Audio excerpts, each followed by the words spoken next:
Yes, people, welcome back to the Magpie Channel TV. Before we get into today's video, I hope the audio is sounding better. I listened to a few of your feedbacks in the comments, and for some reason, with this new camera and the old mics that I was using, we're having some differences, some difficulties, shall we say. Some people were saying they could only hear me in the left ear in their AirPods and stuff, so I really hope that's fixed now with this new bad boy, the new mic. So hopefully the audio is nice, fresh, and crisp for everyone listening at home. So cheers to everyone for tuning in, and please do subscribe to the channel while you are here as we talk about Eddie Howe. Mainly this video is going to be Eddie Howe, the impact of him.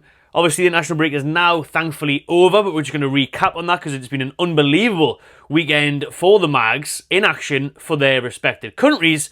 A little look towards the game, which is still a week's time, which is disappointing, isn't it? Monday night, we've still got to wait a whole week till Monday Night Football when Newcastle take on West Ham at St James's Park. No game to look forward to this Saturday.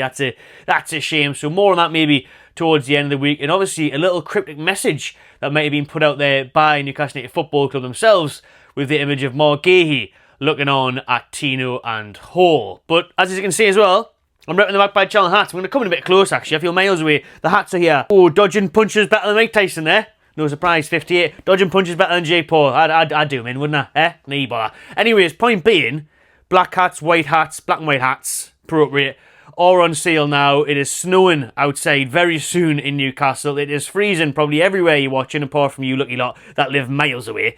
But in England, it is Baltic. You can get your Magpie Channel hats to keep you nice and cosy. Next day delivery as standard, so they'll be with you the following day. So get them now. Keep your head nice and warm this winter. So, as I've said in the title, right, I have never seen anything like this in my life before at Newcastle United.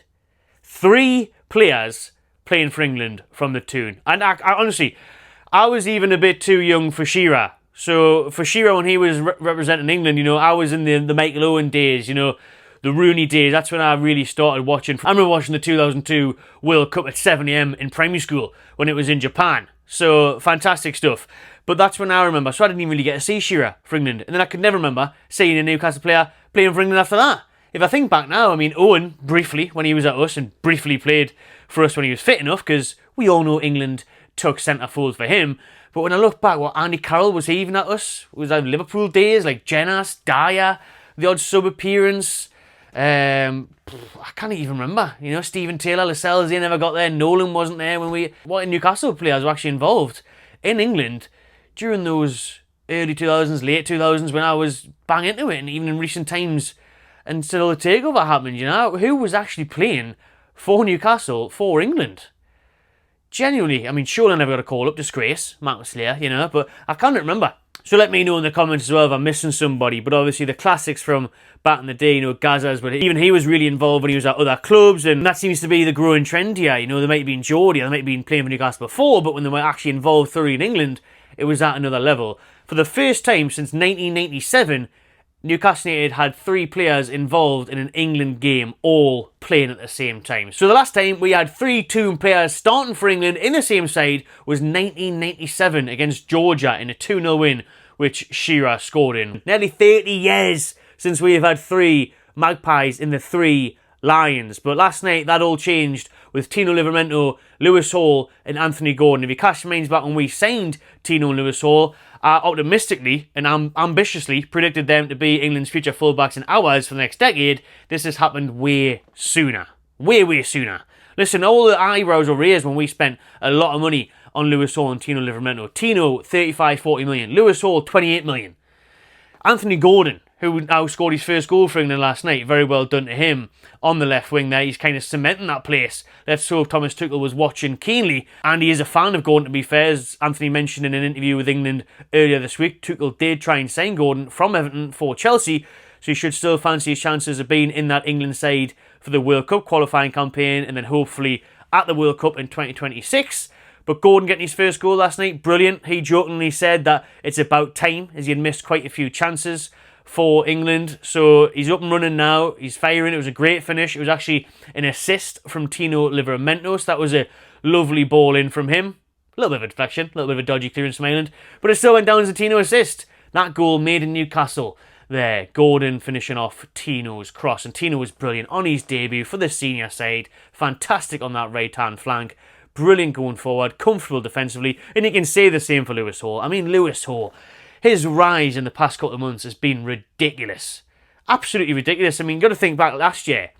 He was hired out the team for months. He started a couple of games. Howe pulled him out, and then when we were crying out for him to come on because of the injury crisis, Eddie didn't trust him because he wasn't ready yet to put in. All of us were saying, why the hell have we spent all this money on Lewis Hall? You know, nearly 30 million. He won Chelsea's Academy Player of the Year. How's he not getting in? We've got knee-fit players. He was just sitting on the bench like Forrest Gump every week. But now he's been given his chance this season, and he has said himself, Lewis Hall, has credited Eddie Howe for the patience, for the teaching that he has delivered day in, day out on the training ground with the coaches as well. Shout out all the coaches. What a fantastic job they have done on Lewis Hall, from changing him from that midfielder that he kind of was at Chelsea to the left back that he is now. The left back, the left wing back that he can be, bombing up and down, brilliant crossing, brilliant on the ball, but also now he's shored up a lot with his defensive capabilities. Because to be fair, when you did see him at times last season and before that in a black and white shirt, he looked a bit lost. He looked a bit found out at times. He didn't know where his spatial awareness was. He wasn't too sure of his man. You know, his defensive capabilities were a bit suspect. But that has been truly worked on for a while now, and the bloke is brilliant. Bloke, I say, he's a lad. Do you know what I mean? Such a young player, 19 years old. What a future he has. We are so lucky to have him, just like we're so lucky to have Eddie Howe, because the work he's done on the training ground for Tino, for Hall, and for Gordon is phenomenal. Phenomenal. Honestly, it really is, because you think the turnaround from these players that were costing a lot of money because they were young and English, but very unproven, to now, they look an absolute bargain, an absolute steal. They'll be looking on, every England fan's looking on now, thinking, wow, Newcastle have got them. They've got them two fullbacks. They've got Gordon on the left wing. Poof, some team. That's why if we get that backup striker with the right winger, which obviously Joelinton's doing well now, and that could be the answer for at least the short term, you know, Newcastle are looking at that in another centre-back, and we're looking so good, man. So good for the top 4 challenge hunt. You know, we're a real threat if we can keep a starting 11 fit with those players, and then add, for me, an Mbeumo on the right wing, or, you know, a Marc Guehi at centre-back. And, you know, speaking of Marc Guehi, this image is hilarious. Newcastle United Football Club themselves put it out on Twitter and Instagram, and this is it. Is this a cryptic message?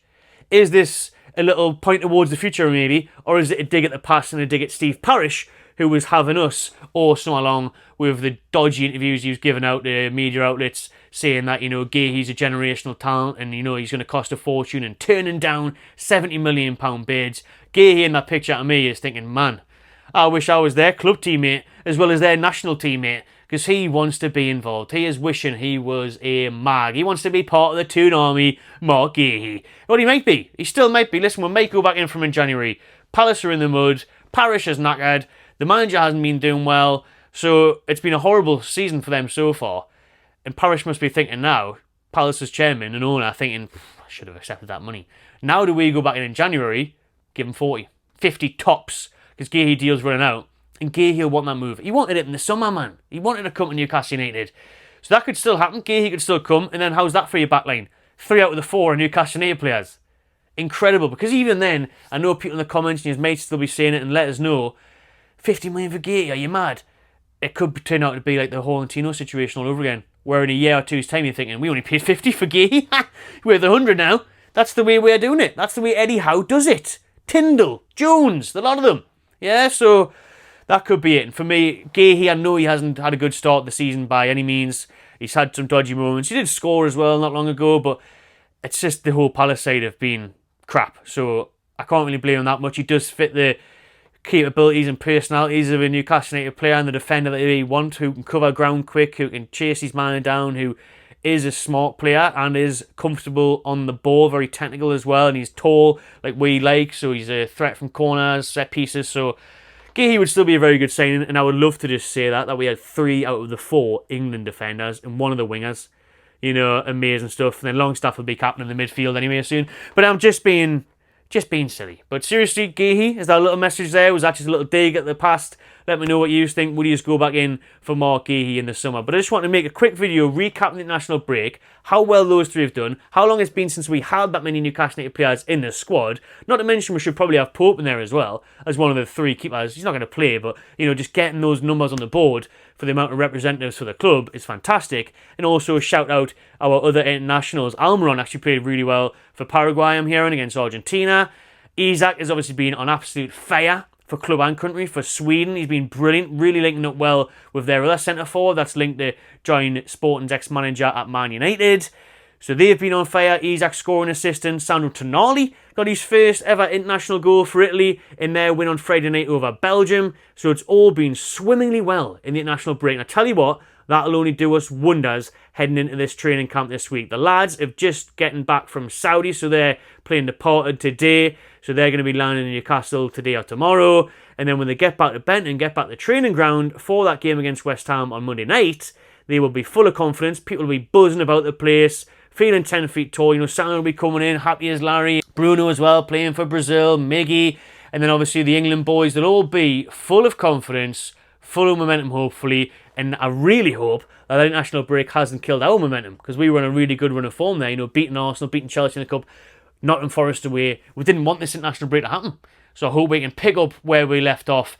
And listen, it's brilliant that these lads have had a top international break to come into this next set of fixtures firing, because thankfully there is no more international breaks until March. So a good few months of non-stop Premier League, Carabao Cup and FA Cup action for Newcastle United. So buzzing for it. We're back. We are back, baby. I'm back as well with the new mics, with the new camera and stuff. We're going to be blasting out plenty of content for you lot. So make sure you have subscribed to the Magpie Channel TV. Drop us a thumbs up. Let us know your thoughts on everything I've discussed in this video. And I'll see you on the next one.